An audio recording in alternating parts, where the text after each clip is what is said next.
pirmasis utopistas yra laikomas Platonas. Platonas šiaip buvo toks filosofuotojas, jį vadina idealistu, aišku, idealiosios filosofijos atstovų. Turbūt kiekvienas mokėtės apie jį vadovėliuose mokyklinėse, daug nepasakosiu. Tik pasakysiu, kad aš manau, kad jo ta sukurta kūrinys yra valstybė, angliškai dar verčiasi Respublika, Republic, jis yra ten daug tomų, gal tiesiog pakeltumėt rankas, kas vartė arba bent prisimena šitą veikalą. Prisimena. 3 žmonės yra labai. Jisai rašo apie idealią santvarką, idealią visuomenę, kurioje šeimininkauja, valdo karalius filosofas. Jisai, tas karalius filosofas, yra labai geras žmogus. Jisai viską žino, viską supranta ir daro taip, kad visiems žmonėms yra labai gera. Tai va, šita santvarka, aš manau, kurią aprašė Platonas, mes ją turime dabar, šiandien. Tai yra absoliuti apgaulė, kai, tarkime, mes turime vieną ten kažkokį prezidentą arba ten kažkokį valdovą, jisai be abejo stengiasi pateikti, kad jis yra geras, nepakartojimas, bet iš tikrųjų visi žino, kad taip nėra. Tai va, Platono utopija praktiškai galima teikti, kad įsikūnijo po 2,5 tūkstančių metų realybėje. Tai yra hierarchiška labai sistema, kai visa valdžia atiduodama vienam žmogui arba kelių žmonelių grupiai ir tie žmonės viską valdo, tikėdami savo dieviškomis galiomis, kad jie tikrai žino geriau už milijonus kitus žmonių.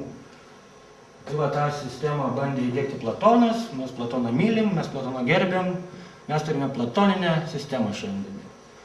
Kai, tiek sakant, Lietuva valdo ten 140 seimūnų, tiek Europos Sąjunga valdo kažkoks parlamentas iš labai nedaugelio žmonių, tiek ir visą pasaulį, sako ten Amerika, Europos policininkas, tai yra pasaulio policininkas.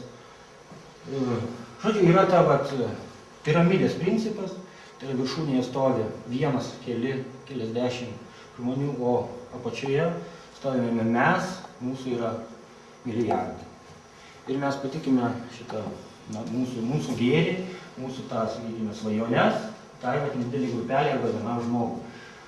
Apie tai rašė Platonas jau tada ir jisai buvo, aišku, niekšas, nes sugalvojo, kad ta žmogus arba ta grupelė žmonių, jie gali būti labai išmintingi, geri, bet tiesiog jie, kad ta sistema veiks. Iš tikrųjų, ganėtinai veikia netaipinai arba visai neveikia. Taip, sekant... Sakykit, monarchija padaryti išina Platoną? Ką tokia? Monarchija padaryti išina? Taip, be abejo. Monarchizmo idėja, tai yra, Platono idėja yra monarchizmas. Aš nemanau, kad ta sistema, kuri yra šiandien vadinama demokratija, bet joje yra labai daug monarchijos liekanų ir, kiti vadina, feodalizmo liekanų. Tai yra, kai tas didžiulis atotrukis tarp tie, kas turi valdžią ir kas turi galią, sakiau, jų yra nedaug, o kas nieko neturi, tų yra labai daug. Bet taip visada buvo. Anaiptol. Taip nebuvo visada. Pradedant nuo tų urvinių laikų, pirmykščių, viduramžiai, tarkime, buvo ten. Pirmykščios laikų sutinkat, kad ten nebuvo ten tų, buvo kažkas galbūt genties vatukas nedidelis, bet ten žmonės gyveno bendruomenėse, tas urvinis komunizmas, kaip vadinamas. Tai jisai truko daug ilgiau negu dabartiniai laikai, čia, kas čia tas, nuo Kristaus gimimo 2000, tai čia yra niekis, kiek ten truko be tų vadų, be tos piramidės, kaip jau minėjau. Viduramžiais irgi buvo ganėtinai nepiramidinė sistema, ten buvo daug laisvų sąjungų, Hanzos visokios sąjungos, laisvėjai viduramžių miestai, kuriuose valdė bendruomenės, tie laisvėjai miestai sudarydavo sąjungas, taip kad nėra, kad ten, kaip sako, Ein Reich, ein Führer, tai yra vienas reichas, vienas Führeris, arba viena tauta, vienas valdovas. Tai yra būdinga galbūt gyvūnams ten kažkokiems bando tai pagrįsti, kad va ten vilkai išsirenka rujos vadą, ten dar kažką.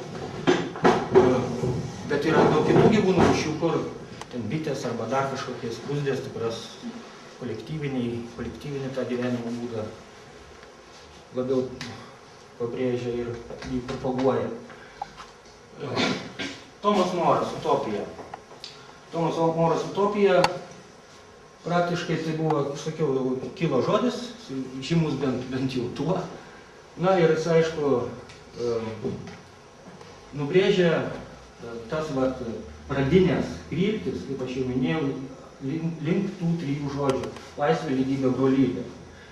Tomo Morą labai mėgo komunistai, vadinamieji, tie tai yra bolševikai, tie sakė, kad tai yra, Tomas Moras dar tada prieš tuos 500 metų jau sugalvojo ir nubrėžė tą mums kelią parodė, kuriuo mes turime eiti, nes jisai kalbėjo, kad neturi būti privačios nuosavybės. Jau tada, prieš 500 metų, jis sakė, toj saloje gyvena žmonės laisvi, nes jų ten tų teisių neribos jų turimo turto kiekis. Nes čia dabar toj sistemoje yra, kiek tu turi turto, tai yra pinigų arba turtas konvertuojamas į pinigų, tiek tu turi ir laisvės be abejo. Tai va, jis sakė, kad atsisakius tos privačios nuosavybės, išmetus ją velniop, žmonės gali tvarkytis patys ir tapti laimingi. Tai buvo esminė jo, tokio Tomo Moro idėja. Na, ne visiems tai aišku patinka. Vieni sakė, kad tai čia visiška utopija, kiti netgi bandė tą padaryti. Jis katalikų šventasis? Kaip? Jis katalikų šventasis? Taip. Jis buvo nukankintas, ten jam kažkaip ten blogai baigėsi. Gyvenime jis buvo labai religingas žmogus, jis nieko bendro su kažkokiais komunizmais arba dar kažko neturėjo, tiesiog tiems metams buvo galbūt tai įprasta, nes tada ta visuomenė arba santvarka buvo labai tokia nežmoniška, kaip mums atrodo, jie ten buvo tie dvarininkai arba ten kažkokie turčiai, kas turėjo tą privačią nuosavybę, buvo visa ko viešpačiai, tie, kurie neturėjo, buvo vergai arba pažemintieji. Yra kitas dar žmogelis, kuris netrukus po Tomo Moro, yra Tomasas Campanella. Jisai labai panašiai kaip Tomas Moras, irgi tą pačią idėją atsisakyti privačios nuosavybės, kuri mus atskiria vieną nuo kito, padaro mus turto turėtojais, o ne žmonėmis.